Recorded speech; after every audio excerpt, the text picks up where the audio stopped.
Boa noite, irmãos. Boa noite, irmãos. Graça e paz de Cristo. Irmãos, nós vamos dar continuidade às exposições de Apocalipse.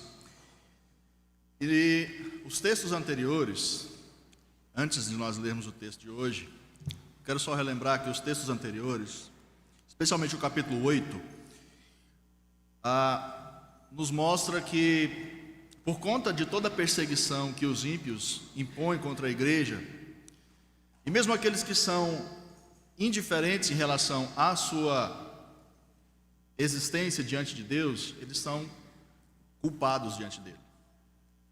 Aqui, tanto aqueles que perseguem ativamente a igreja, quanto aqueles que são indiferentes em relação ao seu Criador, eles são culpados diante de Deus e não têm a salvação em Cristo Jesus.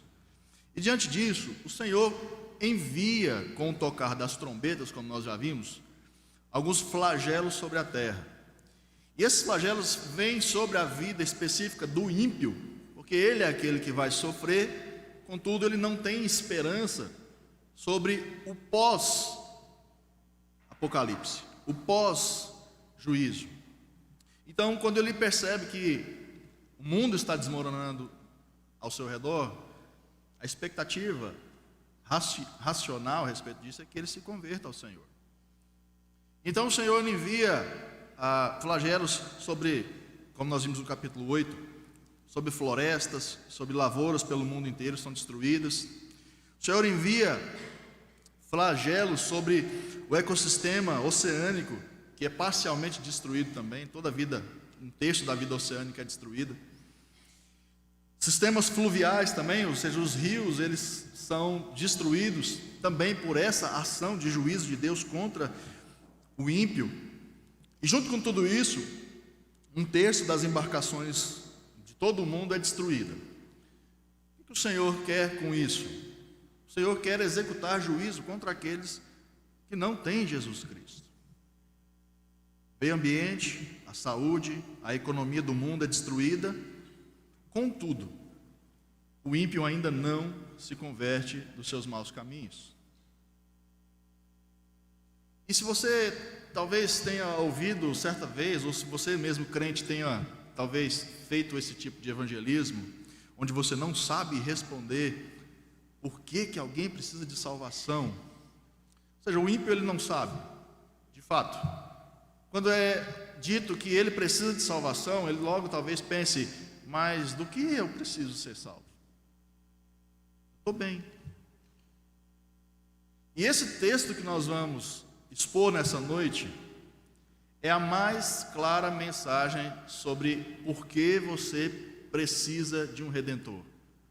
Você que ainda não tem a Cristo e que é denominado pela própria Escritura como um ímpio, como aquele que não tem o seu coração fomentado pela palavra de Deus, pela piedade que o Espírito Santo promove em nossas vidas, você é um ímpio. E a palavra de Deus nessa noite é mais direcionada como um clamor, como uma mensagem de o Senhor chama você para ajustar contas com Ele através da conversão. Mas antes de nós entrarmos nesse texto, eu gostaria de perguntar aqui: quem aqui já viu ou já presenciou, ou mesmo viu noticiado, ou talvez você já tenha visto pessoalmente, uma nuvem de gafanhotos? Você já viu uma nuvem de gafanhotos? Não? Então eu vou dar a oportunidade de você ver uma nuvem de gafanhotos antes de nós lermos esse texto, porque vai ser importante para nosso entendimento. Pedir para o Nicolas passar um breve vídeo e aí nós lemos o texto de hoje e fazemos a exposição da palavra do Senhor.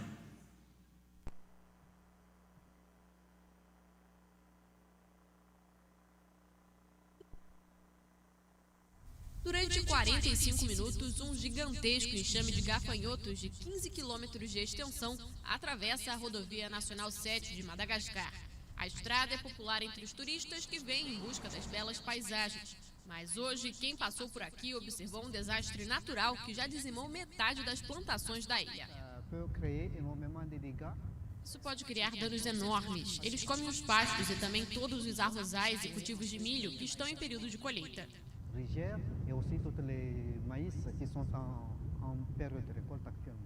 De acordo com especialistas, existe atualmente uma centena de enxames em Madagascar, formados por cerca de 500 bilhões de gafanhotos. E eles consomem cerca de 100 mil toneladas de vegetação todos os dias. Já temos uma pequena quantidade de arroz e poucas pessoas têm mais de 10 hectares de plantações. Depois da passagem dos gafanhotos, não há mais nada para as mulheres e crianças comerem. Nem o gado tem o que pastar. Desde que os gafanhotos chegaram, não temos mais nada. Madagascar foi atingida pelo ciclone Uruna em fevereiro e as enchentes criaram um ambiente perfeito para os insetos procriarem. As autoridades tentaram matá-los, mas os enxames eram simplesmente grandes demais. As medidas tomadas não foram suficientes ao ponto que chegamos a uma invasão de gafanhotos. Em um dia, contamos 5 enxames em um trajeto de 20 quilômetros. É realmente muito grave. Toda a população malgache está sendo afetada agora. Madagascar está à espera de 40 milhões de dólares em ajuda financeira para um plano de emergência de 3 anos. Mas os doadores ainda não liberaram a verba. O maior problema que temos aqui é a falta de dinheiro. Não podemos comprar pesticida, não podemos pagar pelo combustível e os agentes de campo não podem fazer o trabalho deles. Enquanto não trabalhamos, os agricultores sofrem e os gafanhotos se multiplicam. Os gafanhotos já destruíram metade dos campos de arroz do país, alimento básico para o povo de Madagascar. As autoridades apelam para que a ajuda seja liberada rapidamente antes que a população comece a passar fome. Irmãos, é impressionante como Apocalipse, o Senhor se preocupa em trazer aquilo que nós conhecemos para um contexto onde aquilo que nós não temos a dimensão para que a gente entenda isso. Diante desse vídeo, que a gente teve um pouquinho do que é uma nuvem de gafanhotos e o que ela provoca, é que eu gostaria que nós lêssemos o texto dessa noite. Apocalipse capítulo 9, na verdade capítulo 8, do versículo 13 ao capítulo 9, versículo 12.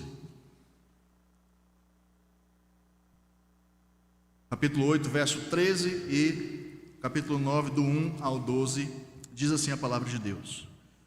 Então vi e ouvi uma águia que voando pelo meio do céu dizia em grande voz: ai, ai, ai dos que moram na terra, por causa das restantes vozes da trombeta dos 3 anjos que ainda tem que tocar. E então a trombeta começa a ser tocada. O 5º anjo tocou a trombeta e vi uma estrela caída do céu na terra. E foi-lhe dada uma chave, ou a chave do poço do abismo. Ela abriu o poço do abismo e subiu fumaça do poço, como fumaça de grande fornalha. E com a fumaceira saída do poço, escureceu-se o sol e o ar. Também da fumaça saíram gafanhotos para a terra, e foi-lhes dado poder como o que tem os escorpiões da terra. E foi-lhes dito que não causassem dano à erva da terra, nem a qualquer coisa verde, nem a árvore alguma, e tão somente aos homens que não têm o selo de Deus sobre a fronte. Foi-lhes dado também não que os matasse, e sim que os atormentasse durante 5 meses. E o seu tormento era como o tormento de escorpião quando fere alguém. Naqueles dias, os homens buscarão a morte e não acharão. Também terão ardente desejo de morrer, mas a morte fugirá deles. O aspecto dos gafanhotos era semelhante a cavalos preparados para a peleja. Na sua cabeça havia como que coroas parecendo de ouro, e o seu rosto era como o rosto de homem. Tinham também cabelos como cabelos de mulher, os seus dentes como dentes de leão. Tinham couraças como couraças de ferro. O barulho que as suas asas faziam era como o barulho de carros de muitos cavalos quando correm a peleja. Tinham ainda cauda como escorpiões e ferrão na cauda. Tinham poder para causar dano aos homens por 5 meses. E tinham sobre eles como seu rei o anjo do abismo, cujo nome em hebraico é Abaddon e em grego Apolion. O primeiro ai passou, eis que depois destas coisas vem ainda 2 ais. Irmãos, os ímpios não se converteram até aqui. Os inimigos da igreja continuam a perseguir o povo de Deus. E o Senhor, para punir ainda mais esses inimigos da igreja, inimigos do seu povo, ou os indiferentes com as coisas do Senhor, aumenta o rigor do seu juízo contra eles. E essa passagem revela o que aguarda todos os que não querem esse compromisso com Deus, mas preferem viver sem Ele no mundo, ignorando a sua existência, ignorando aquilo que Ele exige do ser humano, ignorando a salvação que Ele oferece. E diante dessa dureza do coração do ímpio, o Senhor, como eu disse, aumenta o sofrimento do juízo. E nós vamos caminhar por essa passagem, então, primeiro explicando essa águia que sobrevoa, e ela traz um anúncio, antes que o anjo toque a trombeta. Essa águia, que é um animal de rapina, indica que os habitantes da terra são como presas e que eles não vão escapar. E nessa imagem apocalíptica que nós temos aqui, essa visão dessa ave que tem capacidade de falar, e essa ave que tem a capacidade, inclusive, de profetizar contra os reinos da terra, contra aqueles que são contrários ao Senhor Jesus, profere então esse triplo ai, ai, ai, ai dos moradores da terra, que indica que aquilo que é pior do que nós já vimos está por vir ainda. Portanto, essa figura dessa águia é a figura de uma ave de rapina, observando os moradores da terra, vivendo como se bem querem, e vendo, sobretudo, que não vão escapar do Senhor. Às vezes as pessoas podem achar que um relacionamento com Deus é uma escolha que se faz, como se faz, por exemplo, comer um pão com margarina ou com manteiga. Quero ou não quero um relacionamento com o Senhor. Às vezes nós crentes temos essas posturas de hoje o Senhor que espere um pouquinho, eu não quero fazer aquilo que Ele exige de mim, especificamente no dia do Senhor, eu prefiro fazer outras coisas. E assim nós levamos um cristianismo um tanto quanto frouxo do ponto de vista do Senhor. Aqui nós temos a mais clara expressão daquilo que irá acontecer com todos aqueles que ou preferem viver as suas vidas sem o Senhor no mundo,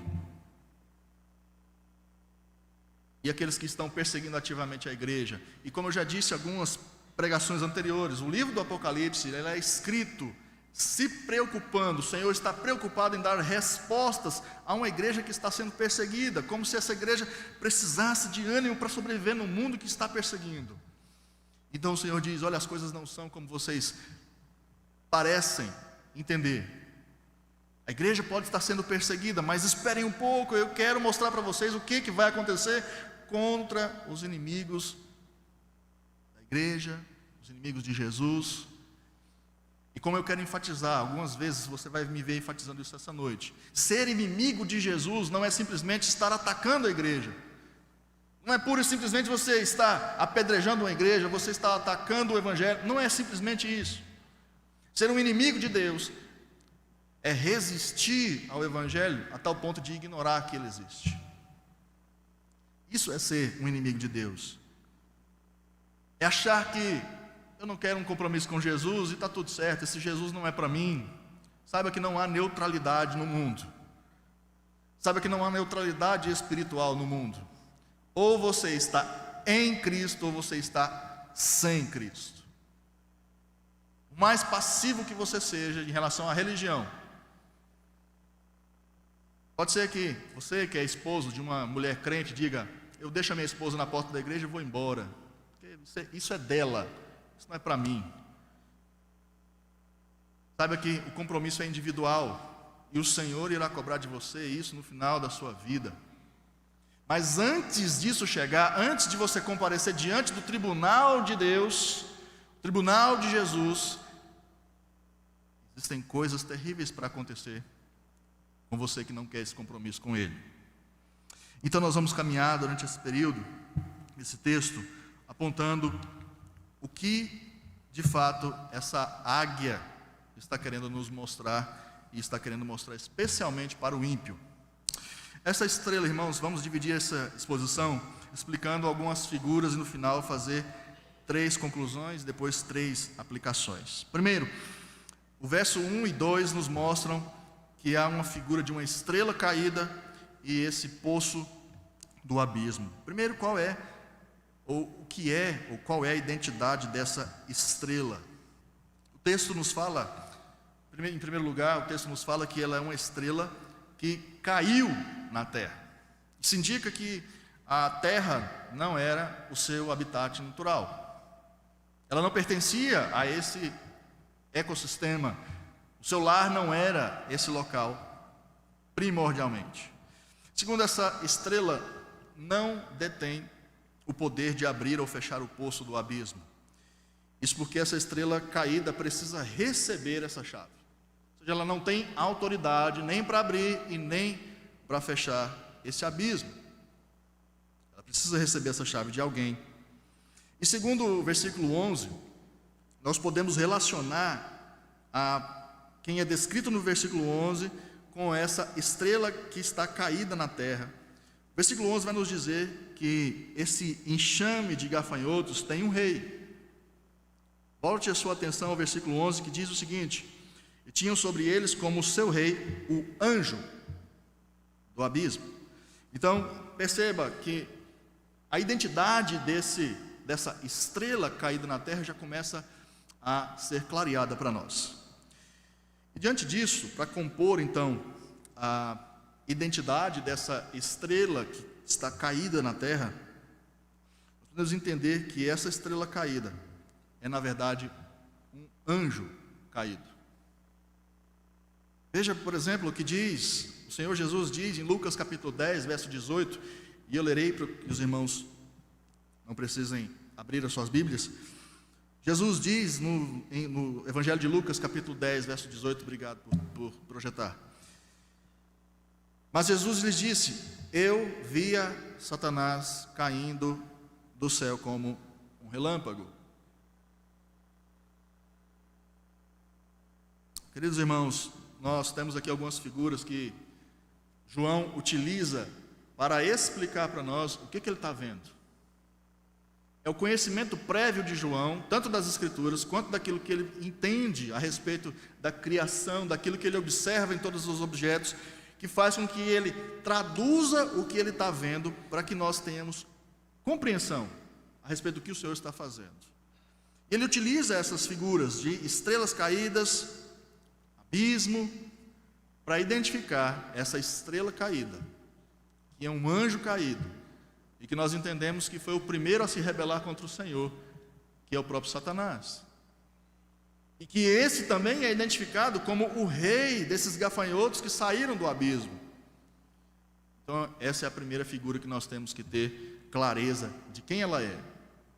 Essa estrela caída, que recebe a chave do abismo, é o próprio Satanás. Mas o que é esse poço do abismo, irmãos? Esse abismo, especialmente ou especificamente em textos apocalípticos, textos que falam a respeito do juízo vindouro, nos mostra que é um local onde espíritos demoníacos estão aprisionados. E eles estão aprisionados nesse abismo, aguardando o dia do juízo final.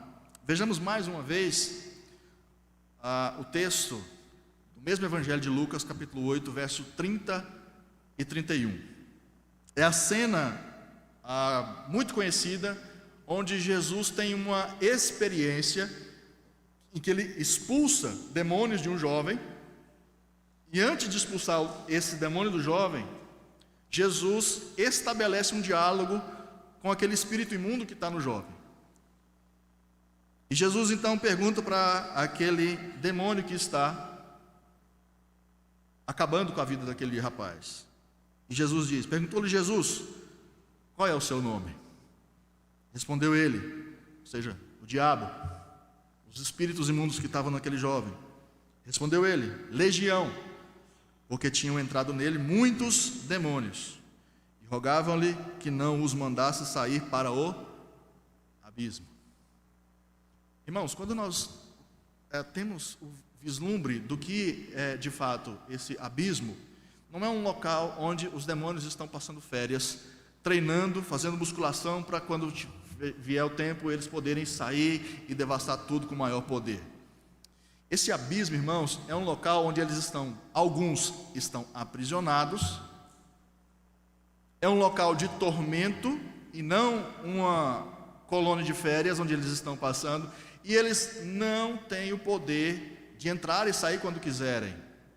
Como certa vez eu disse uma vez para os irmãos, que a minha geração, por exemplo, cresceu vendo aqueles desenhos onde retratavam as regiões inferiores, o inferno. Muito disso a Disney é responsável por essa má teologia da gente, onde os demônios estavam lá esperando as pessoas caírem para que eles,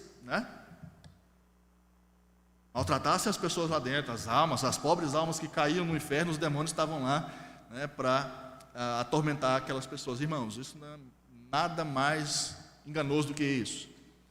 Os demônios, inclusive, não querem estar lá. É por isso que esse texto de Jesus expulsando esses demônios desse jovem gadareno esses demônios dizem que eles não querem ir para lá.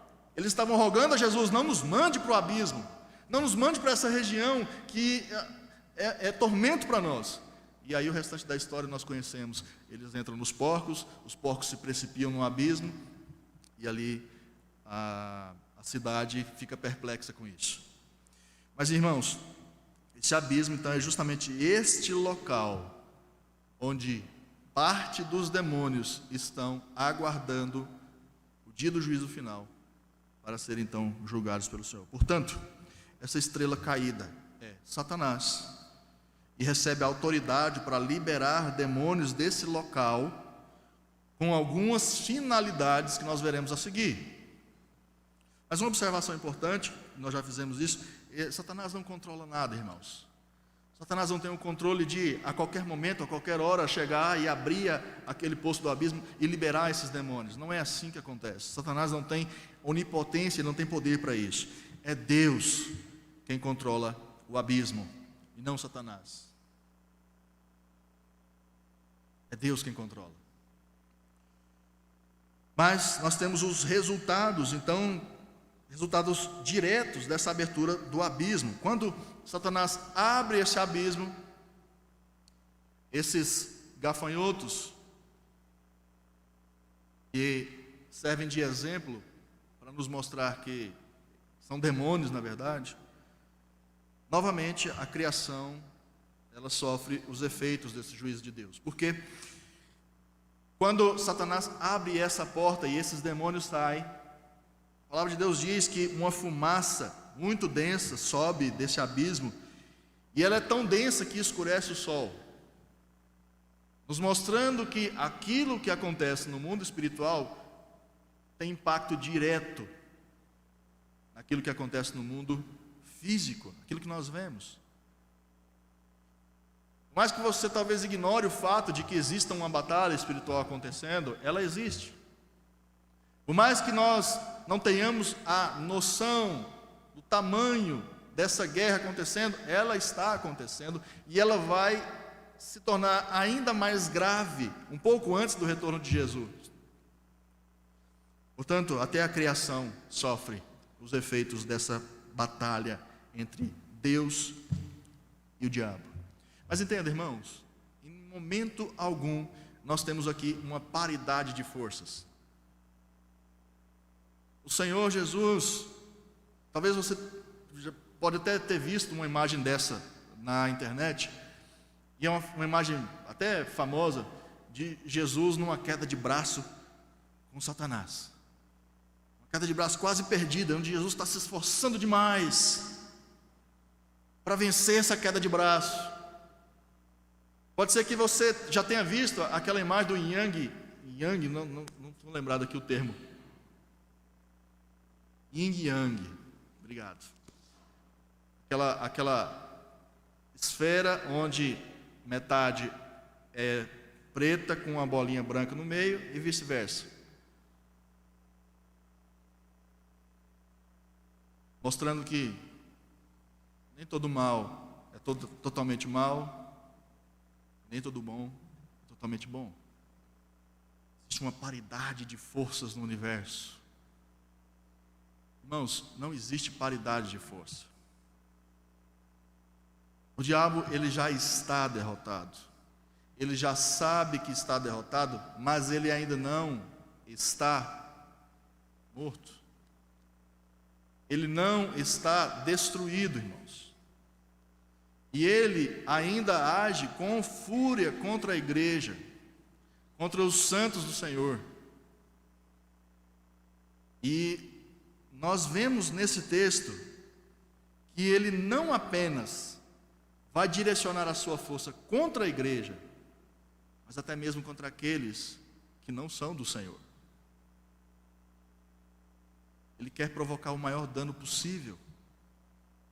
E ele vai aglutinar um exército a seu favor para fazer isso acontecer. No versículo 3 a 6, irmãos, depois desse escurecimento do sol, nós temos esses gafanhotos sendo melhor descritos, e ele nos mostra o poder que eles terão. Junto com a fumaça, irmãos, saem do abismo esses gafanhotos. Eles não são simples insetos, como você já deve ter percebido. Eles não são simples insetos, mas eles são forças demoníacas que vêm desse local chamado abismo. E eles são comparados a gafanhotos por alguns motivos. Você acabou de ver esse vídeo mostrando o que é uma nuvem de gafanhotos. O que uma praga de gafanhotos ela pode provocar tanto nas pessoas quanto nos animais, mas principalmente na flora. E o mundo já teve um vislumbre disso, algo muito pior do que isso que foi noticiado que você viu, especificamente no Egito. Mas esse momento, irmãos, esquece tudo isso que você viu, é grave, o Egito também foi grave, mas isso foi só um vislumbre daquilo que vai de fato ser o pior. Esses gafanhotos, irmãos, eles têm esses demônios, eles são descritos assim, por conta da voracidade que eles têm para devorar tudo. Vocês perceberam que, enquanto a notícia estava sendo dada, os gafanhotos voavam e não tinha como controlar. E esses demônios que vão ser liberados desse poço do abismo vão ter o mesmo apetite. Esses demônios, eles poderiam ter sido descritos de várias maneiras, mas aprove ao Senhor compará-los com gafanhotos, para que nós tivéssemos o vislumbre do que é, do que será, do sofrimento que será, que vão receber aqueles que de fato não são do Senhor. Então, esses gafanhotos saem, mas além disso, além deles parecerem com esses gafanhotos por conta do seu poder e de destruição, eles têm o poder de infligir danos como os escorpiões. Além dessa voracidade em devorar tudo, em destruir tudo pelo seu caminho, eles têm o poder de infligir danos como escorpiões. Voracidade do gafanhoto e a capacidade de causar dor intensa do escorpião. Mas diferentemente dos gafanhotos do vídeo que nós vimos no início, esses gafanhotos têm outro alvo. No versículo 4 nós temos a confirmação de que esses demônios não podem fazer o que eles quiserem. Volte a sua Bíblia então, no versículo 4, que diz assim: E foi-lhes dito que não causassem dano à erva da terra, nem a qualquer coisa verde, nem a árvore alguma. Eles não têm onipotência, eles não têm autoridade para tocar naquilo que não é permitido para eles. Eu não estou aqui pregando um sermão dizendo que você precisa tomar muito cuidado com o demônio, porque eles podem fazer qualquer coisa com a sua vida, não. Aliás, não é nem minha intenção pregar a respeito de soberania que o diabo pode ter. Ele não tem. Nós vemos então no versículo 4 que eles são limitados. Eles não podem destruir absolutamente nada do reino vegetal. Nem mesmo qualquer pessoa. O texto está limitando a ação desses demônios, desses gafanhotos, a apenas um grupo de pessoas. Eles podem agir apenas nesse grupo de pessoas. Eles só têm autonomia para agir contra os que não têm o selo de Deus sobre a fronte. O que é esse selo de Deus? Nós já explicamos. O selo de Deus, irmãos, é o próprio Espírito Santo. O Espírito Santo do Senhor é aquele que habita o crente no momento em que ele se converte ao Senhor. Então o Espírito Santo passa a habitar cada crente que se converte e jamais, preste atenção nisso, jamais ele abandona essa casa. O Espírito Santo não abandona aquele que crê no Senhor Jesus em hipótese alguma. De maneira que o selo do Senhor não pode ser tirado daqueles que são filhos de Deus. Por que ele está na fronte do crente, irmãos? Não é algo literal. Você não vai ver uma marca do Espírito Santo na testa de ninguém. Isso não é literal, mas na verdade diz respeito a todo aquele que tem o Espírito Santo. Ele é reconhecível. O Espírito Santo não deixa nenhuma marca na fronte, não tem uma tatuagem indicando que você tem o Espírito Santo. Mas todo aquele que tem o Espírito Santo, ele não é confundido.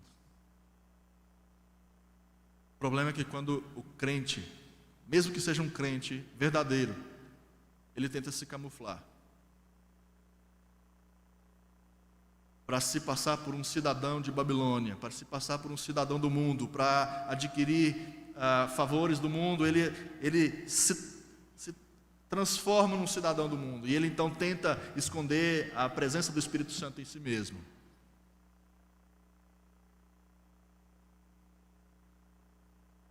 E esses gafanhotos, irmãos, não poderiam também matar essas pessoas, mas atormentá-las. A palavra atormentar aqui significa duas coisas: sofrimento espiritual e sofrimento psicológico.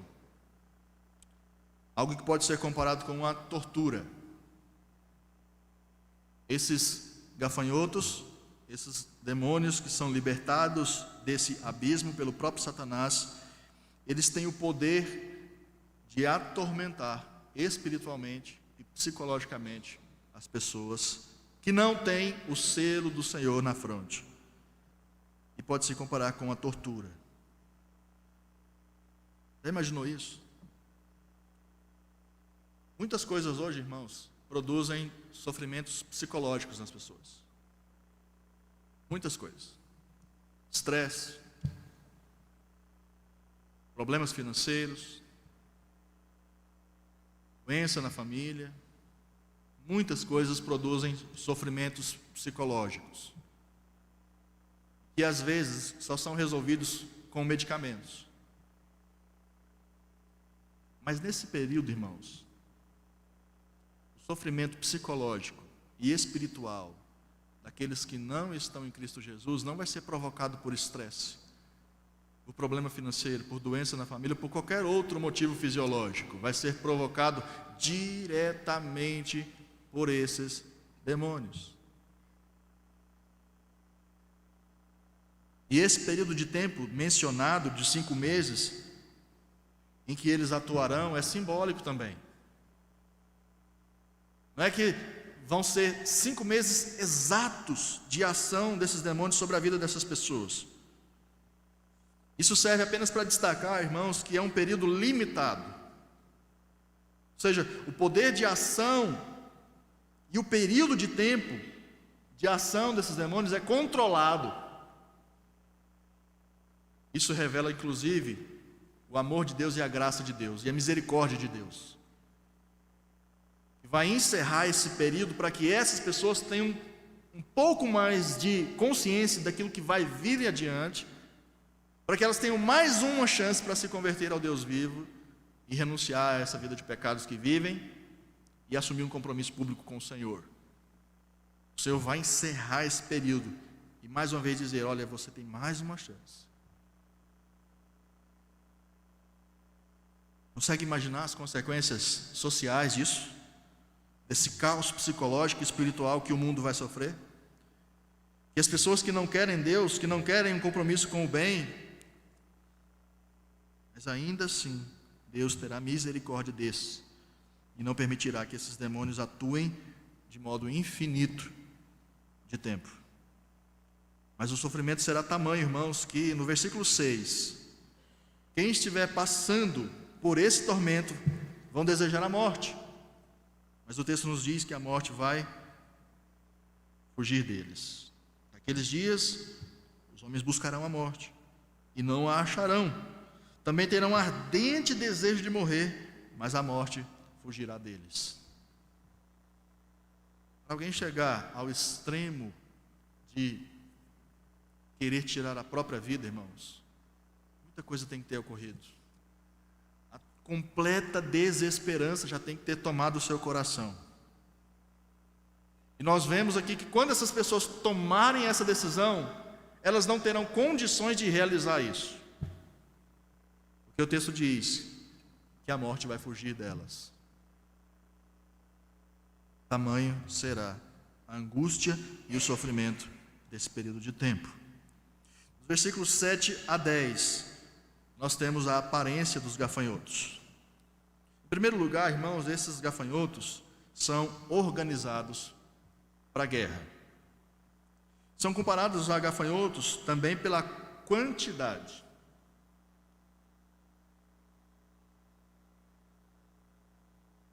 A quantidade de seres demoníacos que vão sair desse abismo é tão extensa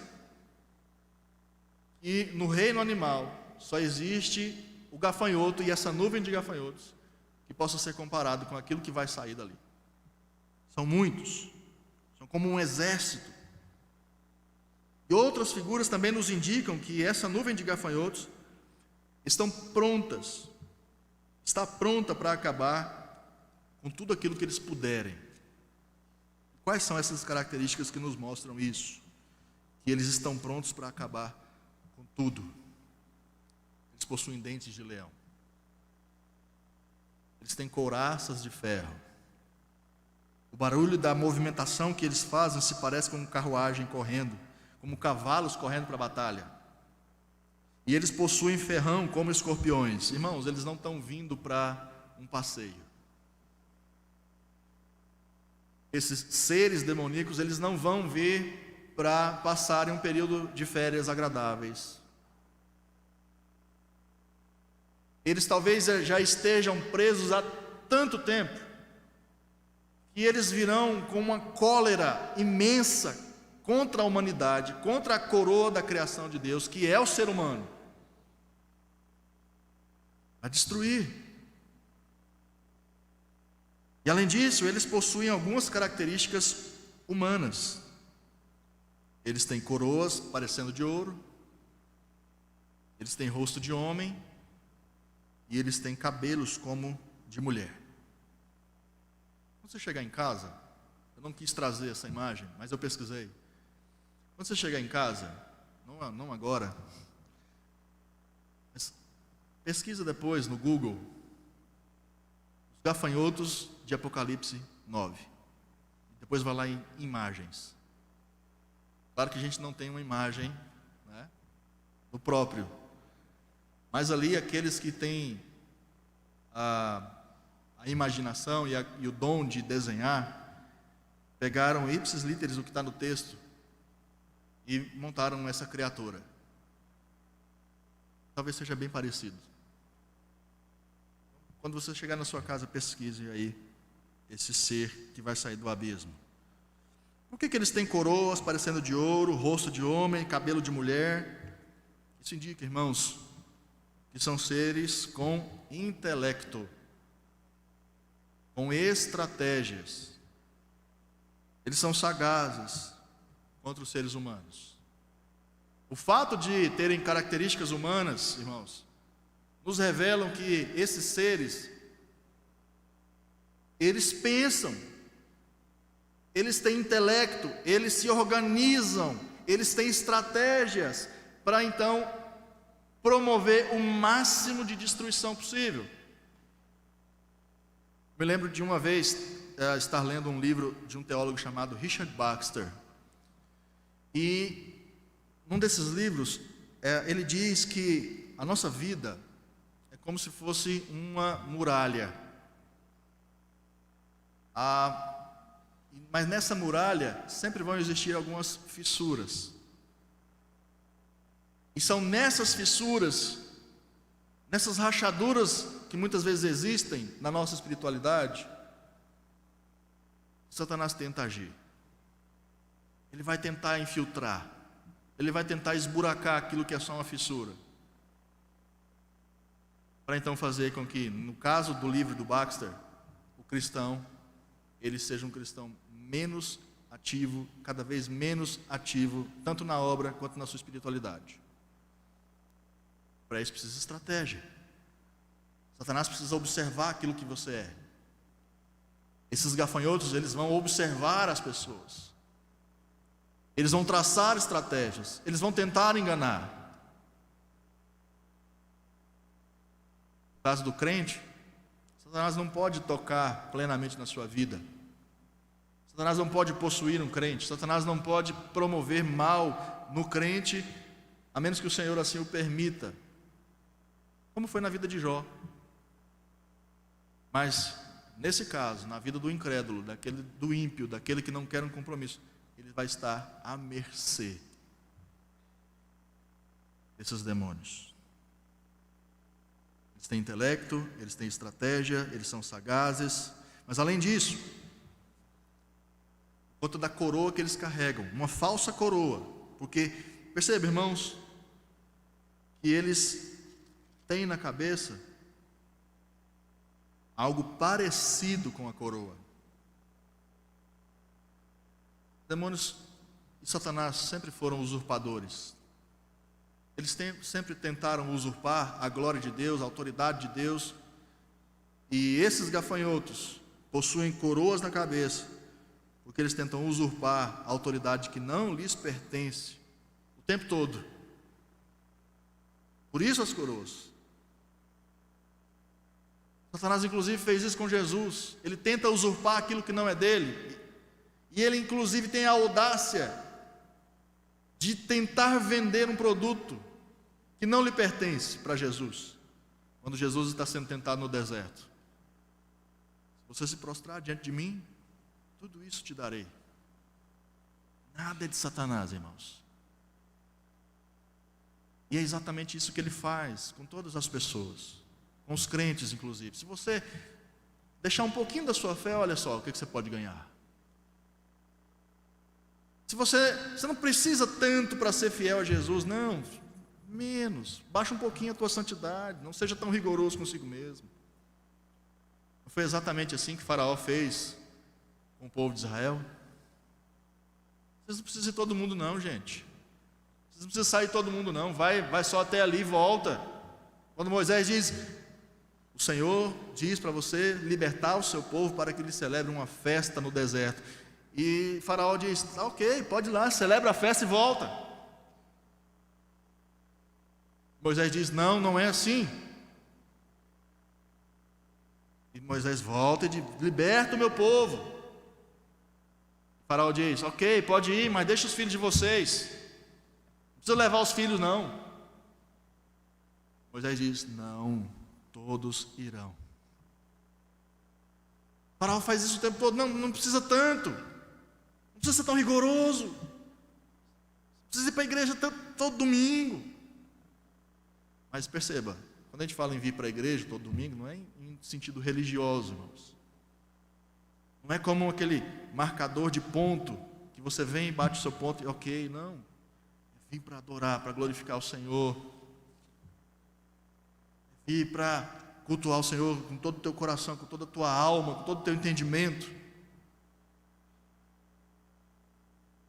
É isso que o Senhor está interessado. Mas Satanás sempre vai lançar essas dúvidas. Você não precisa disso. Você está tão cansado. Você trabalhou a semana inteira. Você merece. E a gente esquece que para sermos como Jesus Cristo, precisamos cada um tomar a nossa cruz e segui-lo. Irmãos, quando isso ocorrer, quando esses demônios forem soltos, duas coisas ficarão muito evidentes. Primeiro, que eles virão com toda a força possível para atormentar todos que puderem ao máximo. Segundo, será um período de dor a qual nenhum ser humano até aqui experimentou. Nenhum ser humano experimentou dor psicológica e espiritual tamanha como vai ser nesses dias. E o versículo 11 nos mostra esse rei dos gafanhotos. Outra vez, a imagem de um exército organizado emerge desse texto, porque nos diz que esse exército tem um rei. Eles não estão agindo de maneira individual, cada um fazendo o que quer. E aqui eu faço um paralelo, irmãos. Igreja, o crente que ele acha que pode levar uma espiritualidade da maneira como ele quer, como ele acha conveniente para a sua vida, longe da igreja, ou seja, longe do corpo de Jesus, de um local onde ele é protegido, ele tem proteção, da comunhão com os irmãos, do próprio Senhor, porque o salmista vai dizer que é aqui, na comunhão, onde o Senhor dispensa bênção sobre o seu povo. E o crente que despreza a comunhão com o povo de Deus, ele está se colocando à mercê do próprio diabo que anda ao seu derredor. E nesse caso, mais uma vez, esse exército organizado que sobe desse abismo, eles têm um comandante. E o seu nome em hebraico é Abaddon e em grego é Apolion. Dois nomes para o mesmo significado. Ambos os nomes, tanto o Abaddon em hebraico e o Apolion em grego, significam destruidor. Nada mais descritivo do que esse nome para o próprio Satanás. Ele é destruidor. E ele é o líder dessa hoste demoníaca que já governa aqueles que não têm a Cristo. Mas no final, irmãos, esses que não têm Jesus terão a plena certeza de que precisam de um Redentor. Quando eles entenderem que não há neutralidade, quando eles entenderem que ou se está em Jesus, ou se está sob o domínio de Satanás, quando eles perceberem que Satanás não é um bom Senhor, depois de tudo isso, o que se espera é que eles se convertam a Deus.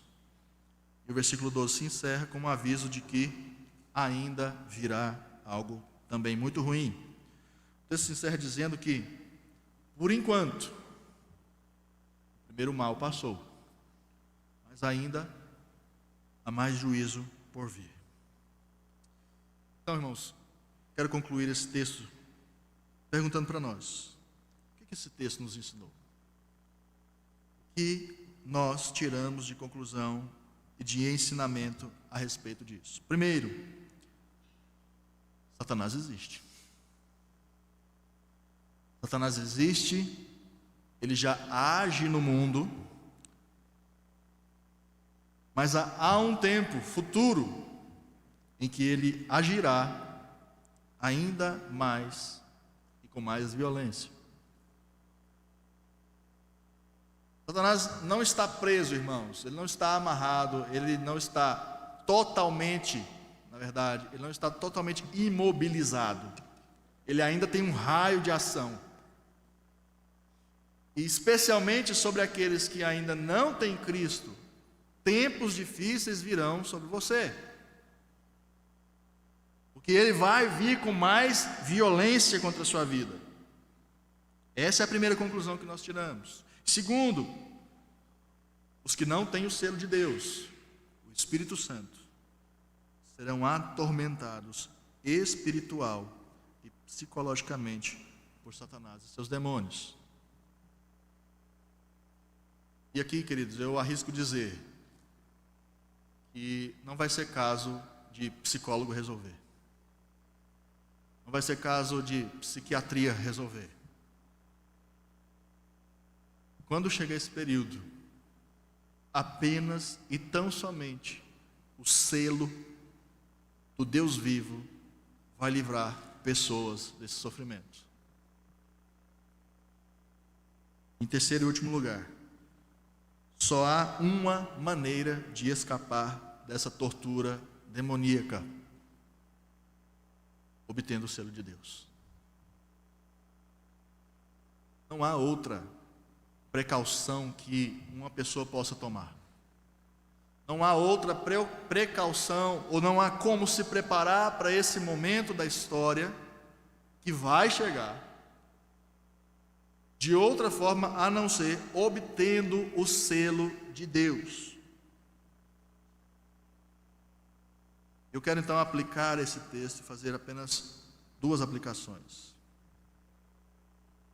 Ora o que de prático eu devo fazer diante desse texto?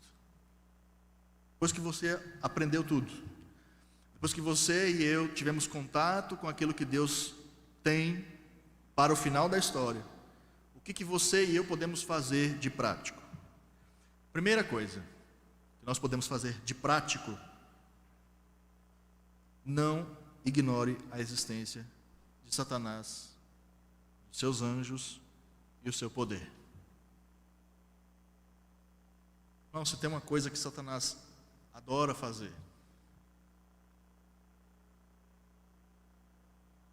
é não parecer, especialmente para você, crente, que ele existe, que ele não te observa, que ele não sabe os seus pontos fracos. Satanás adora quando você entrega os pontos da sua santidade. Satanás adora quando você decide deixar um pouquinho de lado a sua cruz, que você está com Cristo, deixar um pouquinho de lado, baixar um pouquinho a sua guarda, não levar tão a sério assim essa vida, esse negócio de vida cristã. Satanás adora que você faça isso. Satanás adora ouvir da sua própria boca: eu não sei falar do Evangelho. Adora isso. Satanás adora que você não desenvolva os seus dons na igreja. Ele adora isso. Eu costumo falar que quando o Senhor Jesus, ele diz: a seara é grande, mas os trabalhadores são poucos. Rogai ao Senhor da seara que envie mais trabalhadores. Porque muitos dos que já estão na seara já deixaram suas ferramentas de lado. Já não evangelizam, já não sabem absolutamente como compartilhar a sua fé. E está tudo certo. 1 Pedro capítulo 5, versos 8 e 9 diz: sede sóbrios e vigilantes. O diabo, vosso adversário, anda em derredor, como leão que ruge, procurando alguém para devorar. Resisti-lhes firmes na fé. É difícil nós, num púlpito presbiteriano, ouvirmos um sermão a respeito disso? É difícil. Porque às vezes a gente vive uma vida assim, mais tranquila em relação a ele, né? Estou dizendo que você precisa ter medo dele, irmão. Na verdade, o texto está nos dizendo que nós precisamos resistir-lhe firme na fé. Senhor está dizendo que é possível você resistir ao diabo e aos seus ataques contra você. Como você vai fazer isso? Aí você vai fortalecer a sua vida com Deus. Como? Oração constante. Tudo que nós falarmos aqui a respeito de fortalecimento da fé, o próprio Jesus já nos deixou o seu exemplo. Oração constante. Estudo da palavra de Deus. Participação dos sacramentos, que nós vimos aqui hoje, glória a Deus, porque nós tivemos um batismo aqui, uma criança foi selada e trazida publicamente para uma aliança com o Senhor. Isso é sacramento. O outro sacramento, a ceia do Senhor. Mas aí nós temos aquela questão: qual é o culto mais cheio da igreja? Primeiro domingo do mês. Aí o crente assume aquela postura, né? Não, está tudo certo. Vou lá, primeiro domingo do mês, participo da ceia, e aí, tudo certinho. Como se um ato religioso, como se uma chave girasse automaticamente, zerando o seu débito com Deus, e ali está tudo certo. Voltemos à nossa vida desapercebida. Irmãos, a ceia do Senhor é um momento de fortalecimento real, desde que você venha de um compromisso de fé firme com o Senhor Jesus. Aí sim a ceia é um fortalecimento espiritual para você. Caso contrário, é só mais um ritual. Não deixe de congregar. Saiba que Satanás e sua hoste têm essa qualidade de serem organizados, de serem estratégicos. Sempre que um crente ele decide se afastar deliberadamente da obra do Senhor, você decide deliberadamente se tornar vulnerável a Ele. Porque longe da igreja, você não tem a comunhão com os irmãos, você não participa dos sacramentos, e nós não levamos a ceia do Senhor para quem está em condições de vir para a igreja, irmãos. Adianta você achar que um dia que você decidiu sair da igreja deliberadamente, os pastores têm que ir lá na sua casa servir a ceia. Não, a gente não vai fazer isso. Ceia do Senhor só é ministrada dessa maneira para quem não tem condições físicas, de saúde, ou por qualquer outro impedimento que seja de fato justo, nós levamos. Caso contrário, você está perdendo a comunhão com o Senhor, você está perdendo a ceia do Senhor, você está perdendo o fortalecimento do Senhor, e você se torna vulnerável a toda e qualquer situação que vai trazer sofrimento para a sua vida, pelo simples fato de não ter um compromisso com a noiva. Irmãos, quem não ama a noiva de Jesus, não pode dizer que ama o próprio Jesus. Quem acha que estar na igreja é estar no meio de gente hipócrita, não vou para a igreja porque lá ninguém é santo mesmo, não gosto da igreja, mas eu amo o Senhor Jesus. Nossa, como eu amo Ele. Sabe que hipócrita é você? Porque o texto diz que a igreja é a noiva dele. E não adianta você querer conviver com o noivo e não amar a noiva. E por último, pregue a palavra. Você ter esse fortalecimento da sua fé. Pregue aquilo que você aprende. A igreja é como um local de treinamento para nós, onde nós damos ferramentas para os irmãos, para nós mesmos, para que a gente saia para o mundo fazendo aquilo que nós somos chamados para fazer, ser luz e sal onde o Senhor nos coloca. Tudo isso faz parte de um fortalecimento da sua vida cristã. Oração, estudo da palavra, participação nos sacramentos, congregar e pregar a palavra. E a segunda aplicação prática que eu faço para nós nessa noite, irmãos, obtenha o selo de Deus. Você que ainda não é crente, você que acha que ser crente é coisa para quando eu tiver tempo, ou é coisa para a gente que não tem esclarecimento. Quando a gente fala de salvação, é sobre isso que nós estamos falando.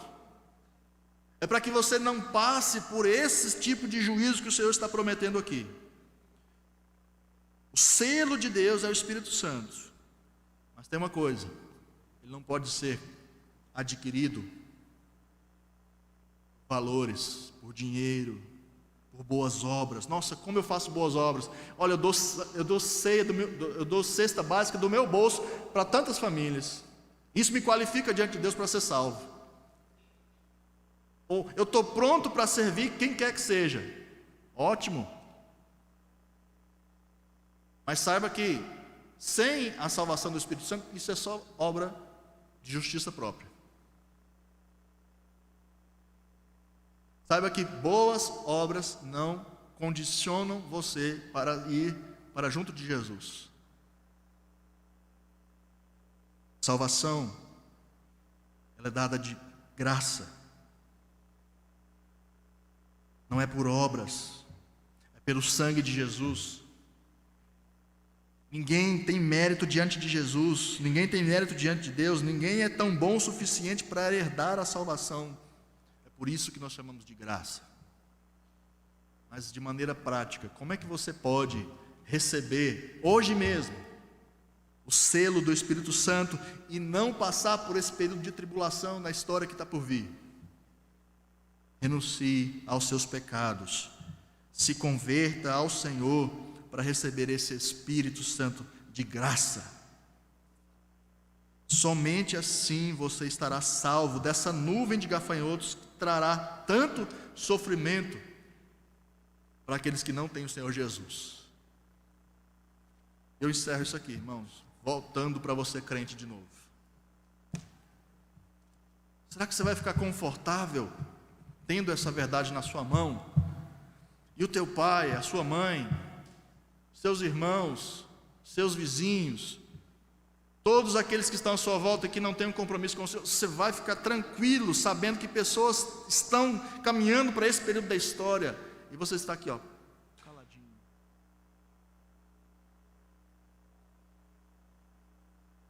Quanto tempo você não fala de Jesus para alguém?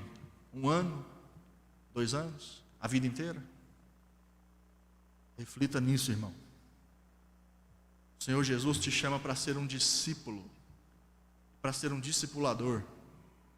É isso que Ele ordena, inclusive, a última ordem que Jesus dá: ide, portanto, fazer discípulos de todas as nações, batizando-os em nome do Pai, do Filho e do Espírito Santo, ensinando-os a guardar tudo aquilo que eu vos tenho dito. Nem todo mundo que segue Jesus é discípulo de Jesus. Multidões seguiam Jesus, mas poucos tinham de fato um compromisso com Ele. E esses poucos fizeram discípulos de todas as nações, e a prova disso é que nós estamos aqui. Mas a corrente não termina lá. Se você ouviu o Evangelho, se você já tem um compromisso com Jesus, saiba que sobre você repousa a responsabilidade de dizer e de alertar as pessoas que estão à sua volta: olha, salvação é isso aqui. Pode ser que a pessoa não se converta, mas mesmo que a pessoa não se converta, isso não é derrota do Evangelho. Você possa de fato ter essa perspectiva, que o Senhor desafie o seu coração a de fato pregar essa palavra, para que pessoas sejam livradas desse mal, e que a nossa espiritualidade de fato seja fortalecida a partir disso. Que Deus abençoe. Vamos orar. Senhor Deus e Pai maravilhoso, desperta-nos para toda essa realidade pregada, para que a sua palavra seja espalhada por toda a terra, e que o inimigo não ganhe terreno sobre nós. É assim que oramos em nome de Jesus. Amém. Vamos receber a bênção, irmãos. Igreja do Senhor Jesus, eleita e predestinada desde antes da fundação do mundo, para ser essa boca de Deus onde quer que esteja plantada. Que você, irmão, parte do corpo de Jesus, receba hoje o amor, a paz, o encorajamento e as ternas consolações do Pai, do Filho e do Espírito Santo, hoje e para todo sempre. Amém.